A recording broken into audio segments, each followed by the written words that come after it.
Esse mercado de carbono transformou a Amazônia brasileira num grande celeiro de compra e venda de propriedades.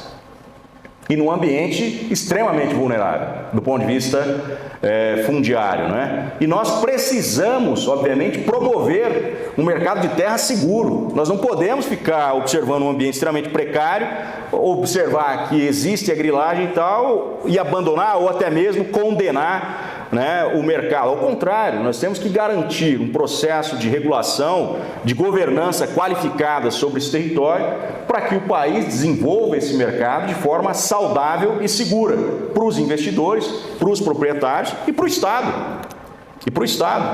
Né?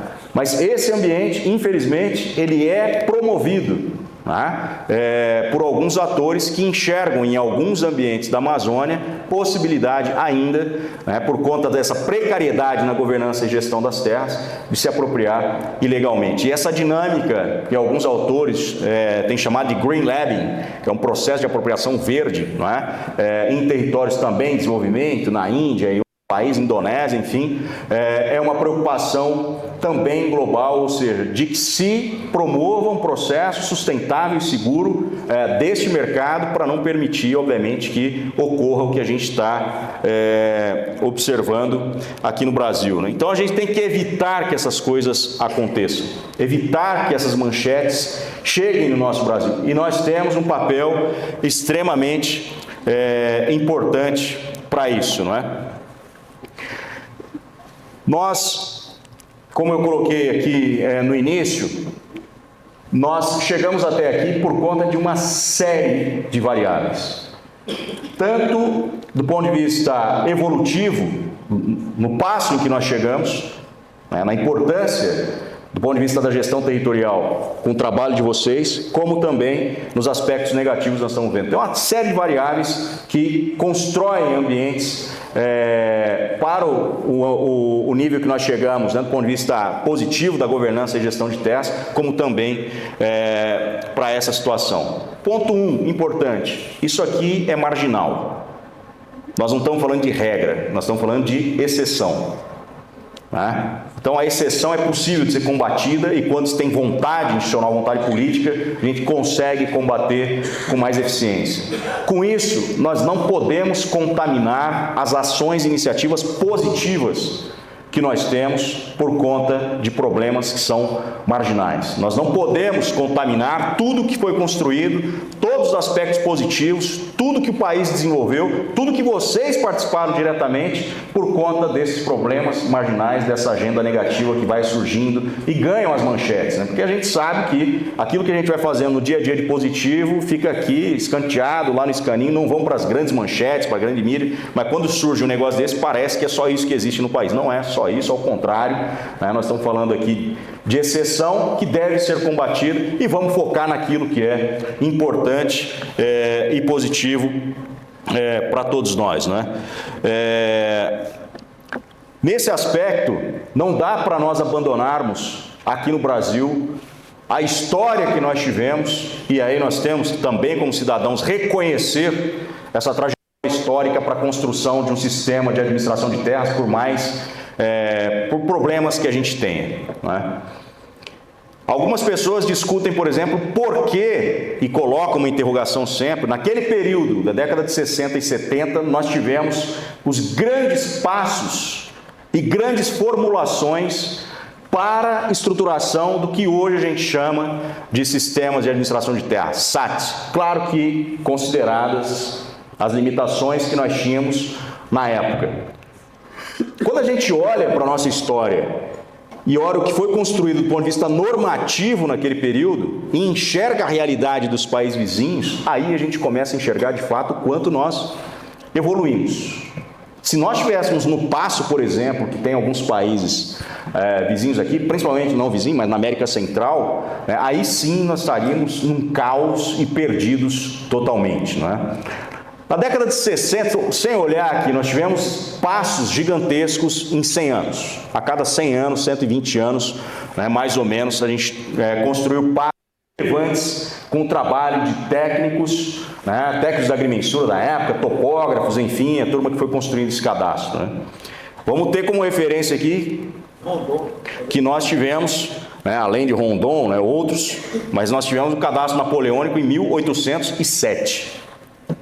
1807, né, uma referência, né, que nós podemos ter aqui como farol, né, para a construção dos cadastros global.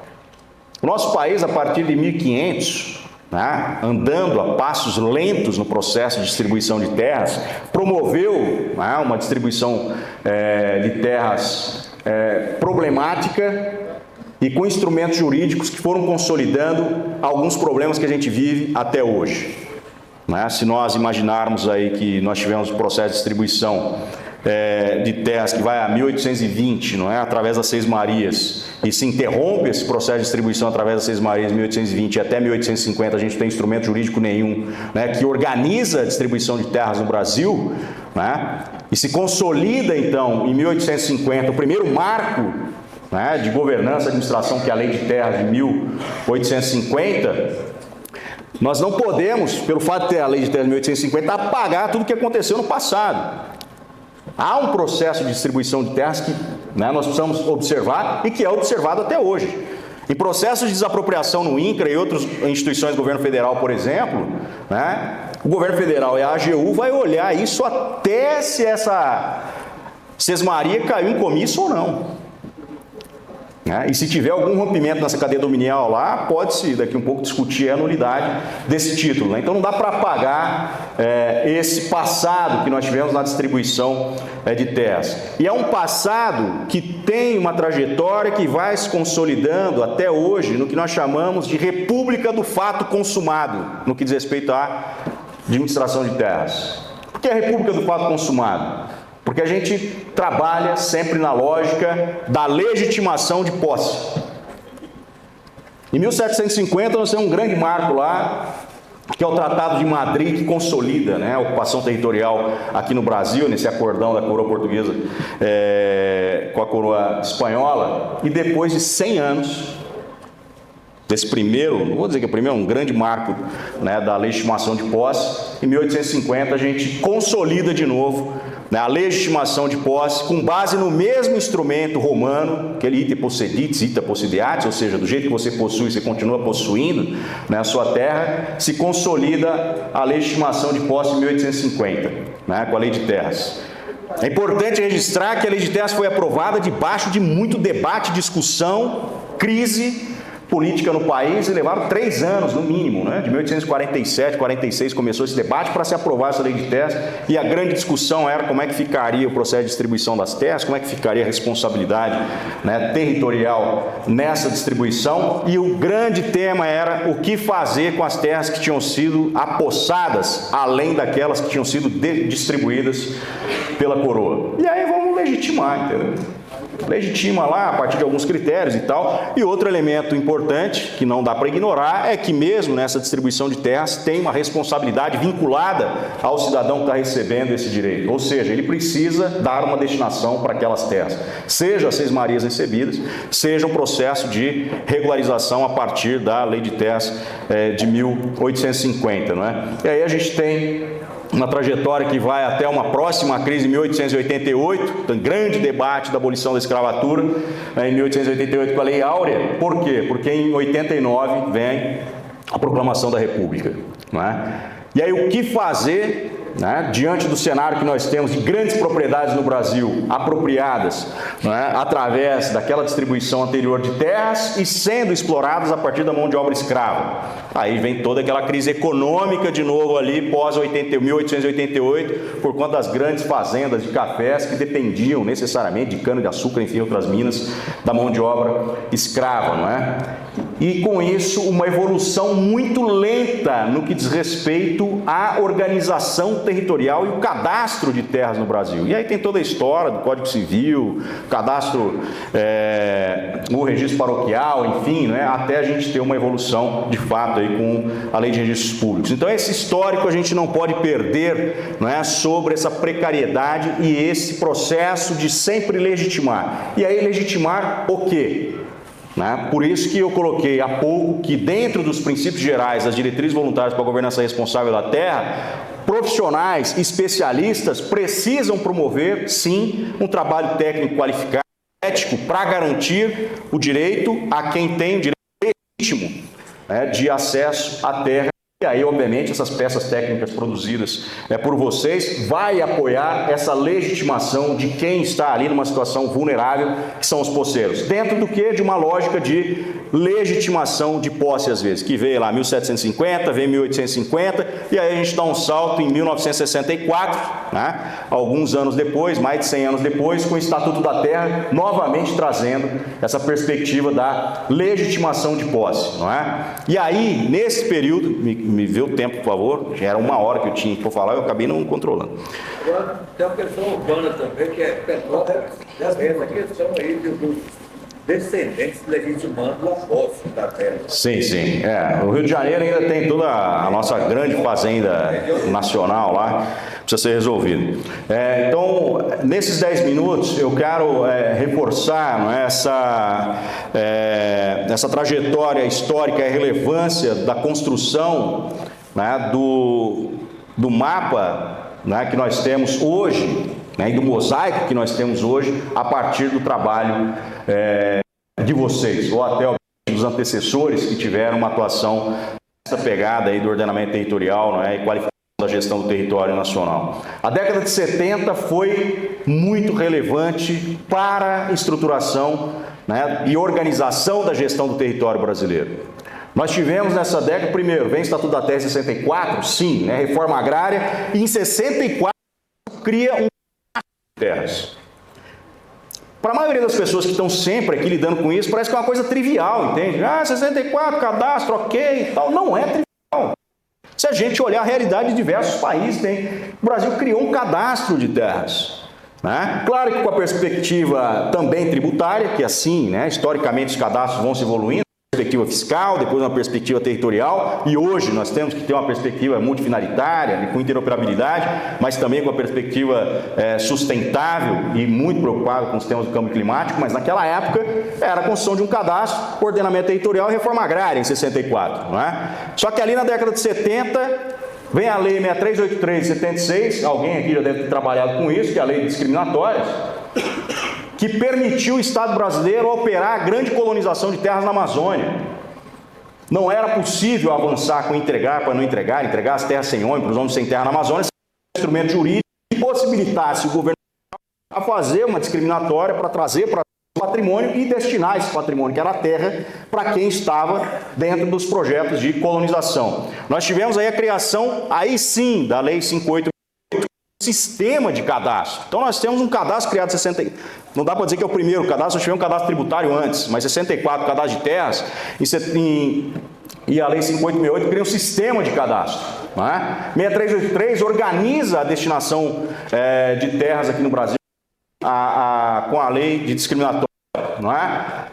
E nós temos a Lei de Registros Públicos, a Lei 6.015, também na década de 70 aprovada, e junto com isso, né, em paralelo, aliás, com o problema que nós estamos vivendo na Amazônia de estrangeirização já das terras, em 1967, a gente tem a primeira CPI da terra aqui no Brasil por conta da estrangeirização de terras, se aprova em 71 a Lei 5709, controle de terra. Então você pega 64, 71, 75, tudo na década de 70 e olha para o que hoje se orienta para a construção de sistema de administração de terras, parte do que se orienta para hoje, nós vimos bebendo lá atrás, nessas fontes, e muita coisa daquela legislação da década de 70 está vigindo até hoje. O Estatuto da Terra está aí, 6383 está aí, Lei de Cadastro está aí, Lei de Registros Públicos está aí, não é? Então, esse processo coloca o Brasil mais elevado no que diz respeito à situação de governança minimamente da terra. Agora, para dizer que é uma governança responsável, não. Não porque nesse processo de colonização da Amazônia nós sabemos todos os problemas que ocorreram. De respeito